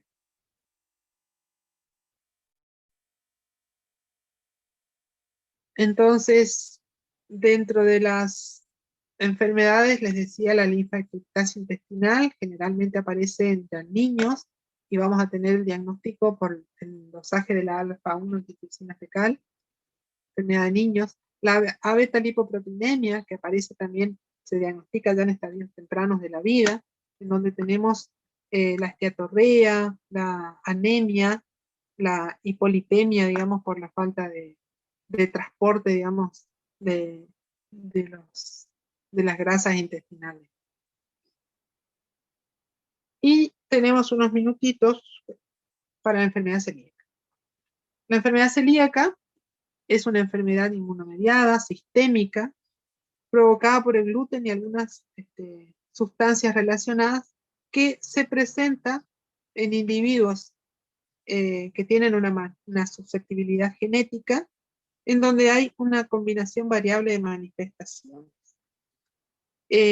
Estas manifestaciones van a depender de la presencia del gluten en la comida, de la presencia de anticuerpos específicos, de antígenos del sistema mayor de histocompatibilidad que predisponen a la misma, y de la invasión o del proceso, digamos, de la manifestación del proceso a nivel del intestino delgado. Entonces, es una enfermedad que tiene una prevalencia de 1 a 100 a 300, es propia de la raza blanca. Hay factores ambientales reconocidos, pero básicamente los más reconocidos son los genéticos y los inmunológicos. Entonces, como base tenemos la intolerancia al gluten, que está presente en cereales que todos, la mayoría conocemos cuáles son, ¿no? Trigo, cebada y centeno. Habitualmente se afectan el intestino delgado alto, entonces duodeno y yeyuno proximal, y lo que vamos a tener como manifestación a nivel de la parte anatomopatológica es diferentes grados de inflamación con atrofia velocitaria. O sea, cuanto más atrofia velocitaria, mayor componente esteatorreico. Entonces, aparentemente, o sea, vamos a tener un proceso, digamos, que lo inicia la gliadina, que es la proteína que contiene el gluten. Esto me va a generar una serie de cambios que comienza con el aumento de la permeabilidad, con la atracción de células inflamatorias, con la producción local de los anticuerpos específicos antigliadina,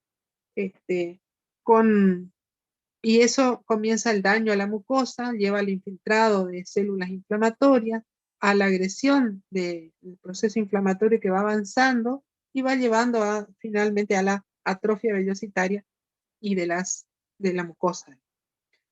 Dentro de los, bueno, estos son cuestiones, digamos, que tienen que ver con claramente la gliadina de los cereales, los factores inmunológicos, en donde tenemos, hay una gran cantidad de mecanismos de citoquinas inflamatorias involucradas, o sea, generalmente son las interleuquinas que son liberadas por las células presentadoras por las células dendríticas que están ahí en la submucosa. Ahí se comienza a atraer macrófagos, los macrófagos atraen linfocitos citotóxicos, se va generando el proceso inflamatorio que hace que tengamos en conclusión la lesión del enterocito, la atrofia vellositaria y la enfermedad en cuestión. Entonces tenemos anticuerpos antigliadina, anticuerpos antitransglutaminasa, anticuerpos anti la transglutaminasa tisular, que son todos útiles, pero vamos a ver que necesitamos sí o sí la biopsia intestinal para decir que la enfermedad está. Y es importante tener en cuenta que existe una especie de gran etapa subclínica de la enfermedad, en donde parte de una susceptibilidad genética, que ya la traemos de nacimiento, todo esto va con mucosa normal. Esta susceptibilidad me puede estar generando ya alguna sensibilidad particular de la mucosa, que ante la presencia del gluten en la comida va a comenzar a generar la lesión, que luego de un tiempo variable va a dar la manifestación, digamos, del síndrome de mala absorción. Entonces, es interesante cómo, de acuerdo a la etapa de la vida, ustedes van a tener diferentes manifestaciones clínicas. Entonces, en la infancia, fíjense que vamos desde trastornos de hiperactividad, dislexia, autismo, defectos en el esmalte dental, introversión, dependencia, falta de crecimiento, sumado a estas otras características. Entonces, no siempre nosotros vamos a tener en los niños el clásico cuadro clínico de la diarrea malabsortiva. Vamos a tener que prestar atención a otros detalles. Fíjense la falta de crecimiento. Los niños deben ser evaluados periódicamente por sus pediatras y deben ser medidos y pesados y establecer, digamos, con las tablas que se utilizan, qué ritmo de crecimiento y si está dentro del percentilo 50 de talla y peso para su edad. Pero fíjense, trastornos psiquiátricos. Entonces, claramente no siempre es llamativo el proceso. Después en la adolescencia, sí podemos encontrar cosas más clásicas de la enfermedad celíaca, ¿no? Ya vamos a tener anemia, ya vamos a tener diarrea malabsortiva, pero ojo que en los adolescentes nos damos cuenta por todo esto otro, ¿no?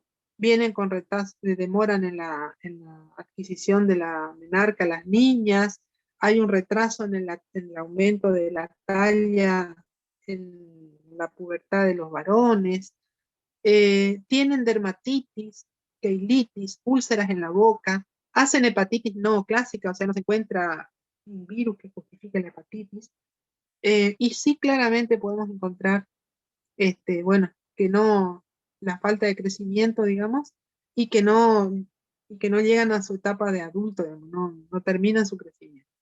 Y en el adulto, nuevamente, fíjense que tenemos una serie de manifestaciones que no necesariamente pasan por la diarrea malabsortiva, ¿no? Trastornos de la esfera psicológica o psiquiátrica, la dermatitis herpetiforme, la osteoporosis precoz con fracturas patológicas.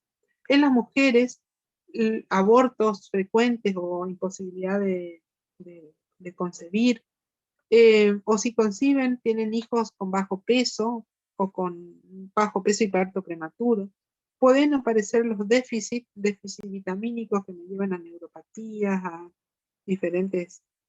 Podemos encontrarlos relacionados con algún cáncer digestivo o sobre todo con linfomas del tubo digestivo. Entonces, depende de la edad, vamos a tener diferentes, digamos, cuestiones a tener en cuenta como para pensar en el diagnóstico. Entonces, podemos encontrar, por ejemplo, que nos consulten por la dermatitis herpetiforme, que es una dermatitis vesicular que aparece en la región glútea, en la región del abdomen, y que mejora solamente con la dieta sin gluten. Podemos encontrar aftas orales. Habíamos visto en clases anteriores que las aftas pueden aparecer en una gran cantidad de enfermedades. Bueno, una de ellas es la enfermedad celíaca. Es una enfermedad autoinmune, así que se relaciona con otras diabetes autoinmunes. Entonces, las asociaciones serían con la diabetes tipo 1, bastante común, y con el hipotiroidismo.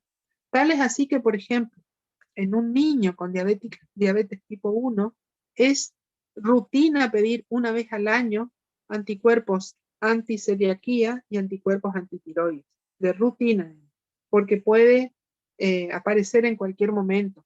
Y lo mismo, si ya tenemos diagnóstico de celiaquía, tener presente que este niño en cualquier momento puede hacer alguna de estas otras dos enfermedades autoinmunes. Entonces aquí tienen ustedes cómo se ve la dermatitis herpetiforme. Fíjense, son vesículas que van evolucionando hacia lesiones más costrosas, que dejan una piel engrosada, seca, pruriginosa, por eso es que tenemos estas lesiones costrosas, que podemos ver frecuentemente estas aftas orales, que son, son múltiples, dolorosas. Podemos encontrar asociaciones también con otras enfermedades, fíjense, con el síndrome de Down, con enfermedades hepáticas de la tiroides. De hecho, es muy común ver en la etapa del síndrome malabsortivo por celiaquía, en la etapa aguda, que vamos a tener una hepatitis relacionada a la enfermedad celíaca, que podemos encontrar otros componentes autoinmunes, como por ejemplo el vitiligo, las alopecias, que podemos encontrar asociación con otros síndromes autoinmunes como artritis reumatoidea, lupus eritematoso sistémico, la enfermedad de Addison. Nos puede dar síntomas cefalopáticos, tipo psicosis, síndrome cerebeloso con trastorno de la marcha, inestabilidad, ataxia, que son de muy, muy escasa frecuencia. O sea, por ejemplo, hay algunos síndromes cerebelosos que aparecen en el 1 a 2% de los enfermos celíacos, o sea, son poco comunes. Pero tenerlos en cuenta porque a veces empieza con eso. Y después, la otra cosa a tener en cuenta son las complicaciones que podemos tener en general con la enfermedad celíaca. Entonces,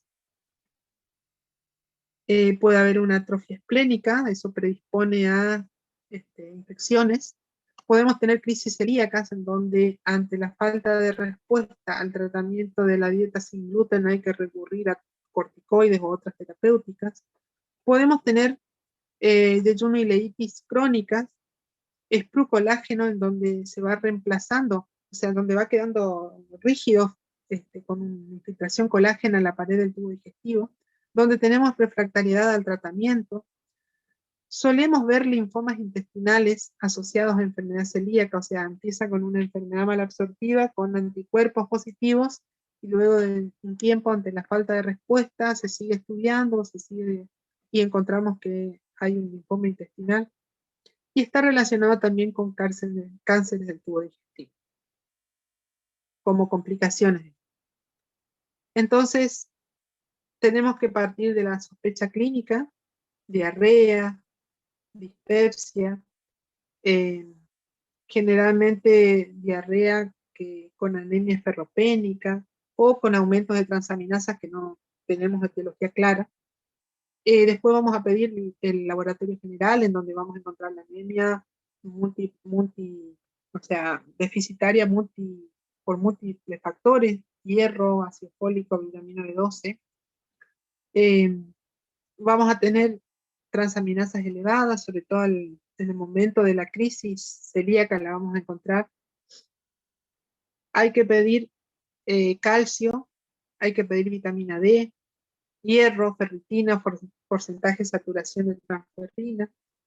Podemos pedir el análisis de la grasa fecal, ya sea por rayos infrarrojos o Van de Kamer, test de desilosa, anticuerpos específicos propios de la enfermedad, como la antigliadina, el antiendomicio, transglutaminasa. Todos deben pedirse IgG e IgA. Se pueden pedir test genético. Esto es difícil de hacer porque además hay muy pocos lugares donde se realiza, y uno puede hacer el estudio en la familia, sobre todo si tiene hermanitos, para, digamos, ver si es que podemos detectar en la familia otro caso, ya para iniciar tratamiento precozmente. Podemos hacer el tránsito del intestino delgado.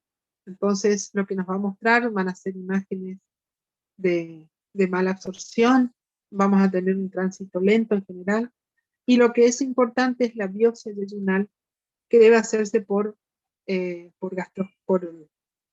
videoendoscopía digestiva alta o por cápsula. Importa hacer la graduación de Marsh, que es la que se utiliza para saber la gravedad de la afectación de la mucosa intestinal. Entonces Marsh dice lo siguiente, dice esto, ¿no? El estadio 0 sería el que es negativo para enfermedad celíaca. En el estadio 1 tenemos aumento de los linfocitos con un 20 a 25 por 100 células epiteliales, o sea que se hace, seguramente los anatomopatólogos saben estimar eso rápidamente. En el estadio 2 tenemos hiperplasia de las criptas con infiltrado inflamatorio, como ven acá, de la submucosa. En el estadio 3, 3.2, tenemos la atrofia velocitaria ya subtotal, y en el estadio, digamos, el estadio 4 ya directamente no hay vellosidades. Esto es la clasificación de Marsh. Visto anatomopatológicamente, es esto, ¿no? La normal, presencia de linfocitos intraepiteliales, fíjense cómo aumenta el azul. Aquí tenemos la hiperplasia de las criptas. Aquí ya tenemos la atrofia parcial, atrofia subtotal y la atrofia total de las vellosidades.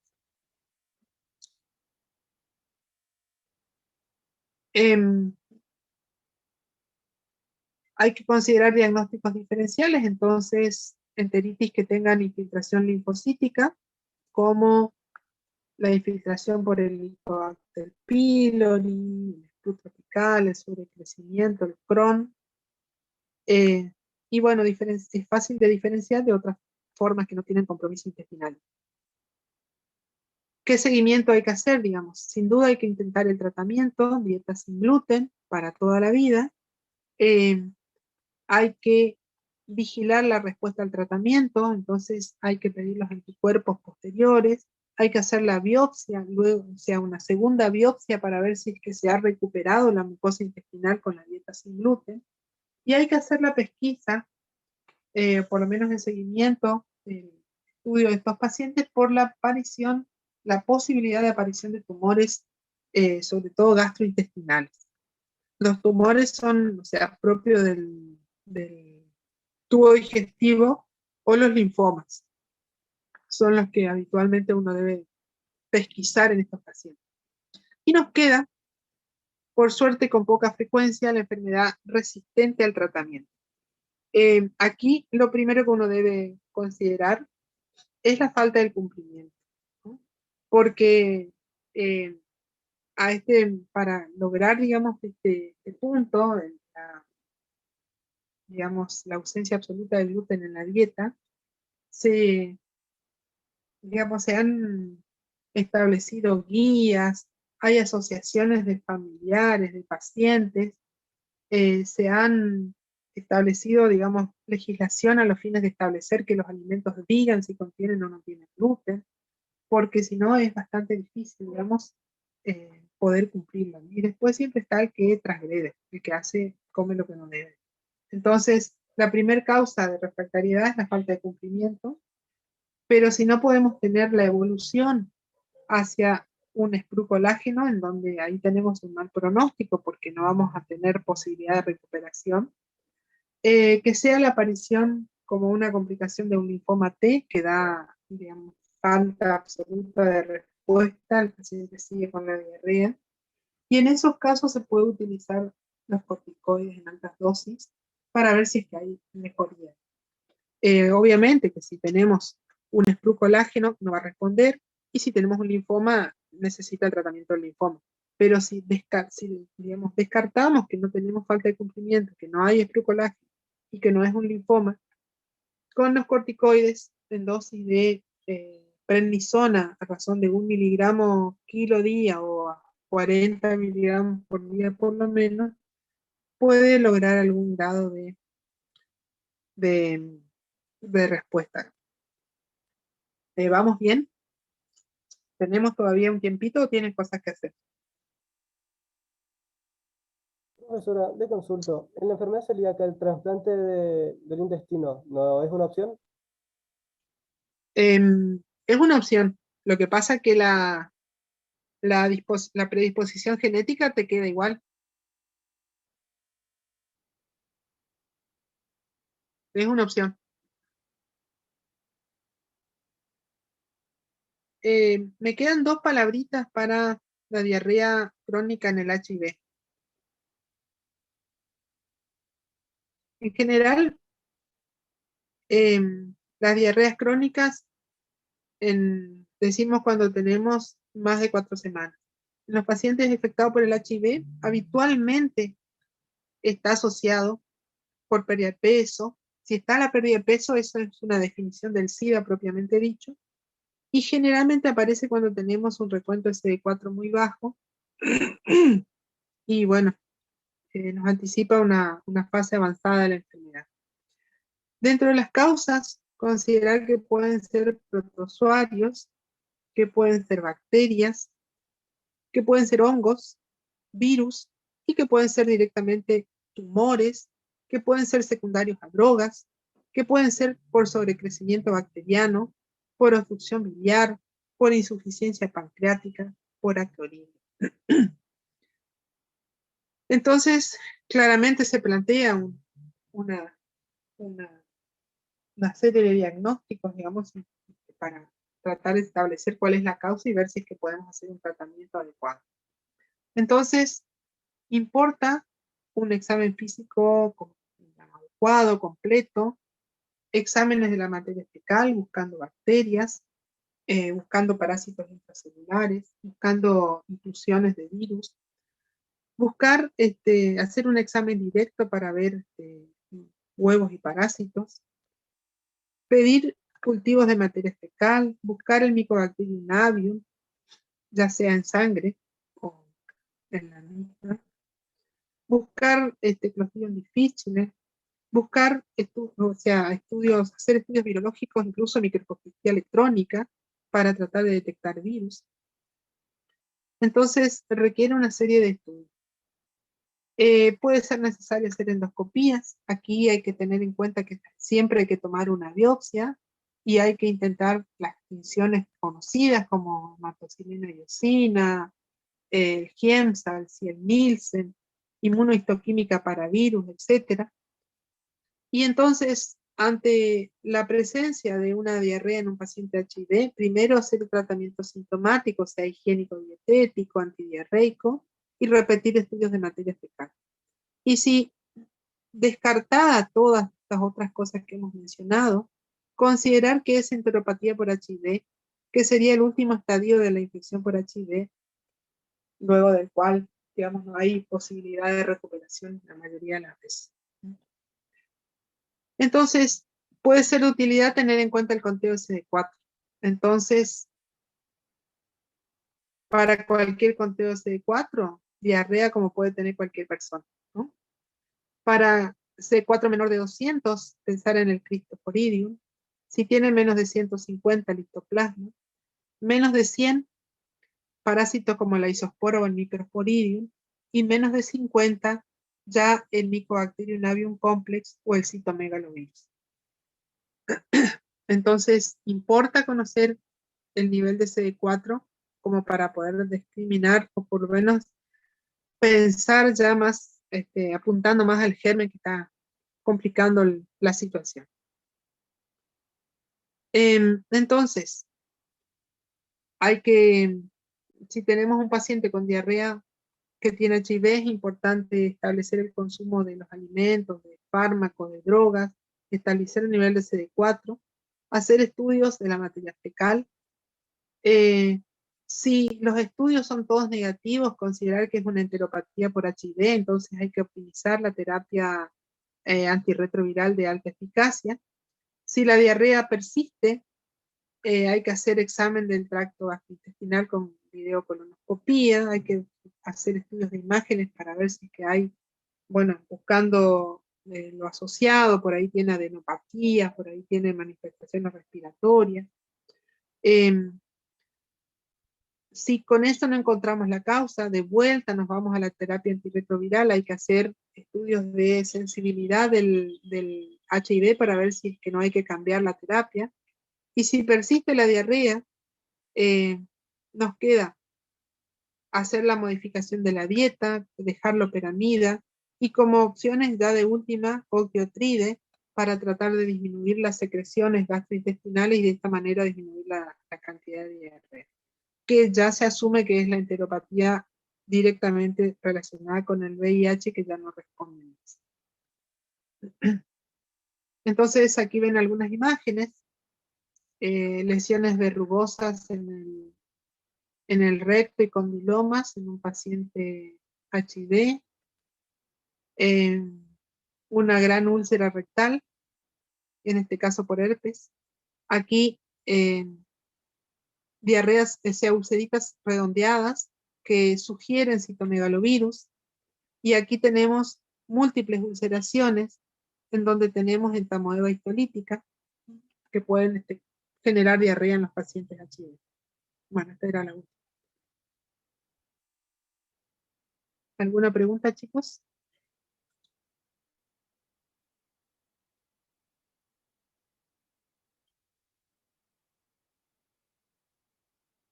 Les subo la clase para que les quede, me la van a subir, me van a pasar mañana seguramente, así que durante el fin de semana les subo la clase.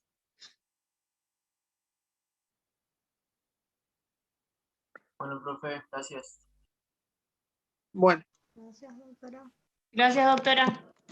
Nos vamos entonces. Hasta luego. Gracias, doctora. Hasta luego, profe. Adiós. Gracias, doctora. Hasta luego.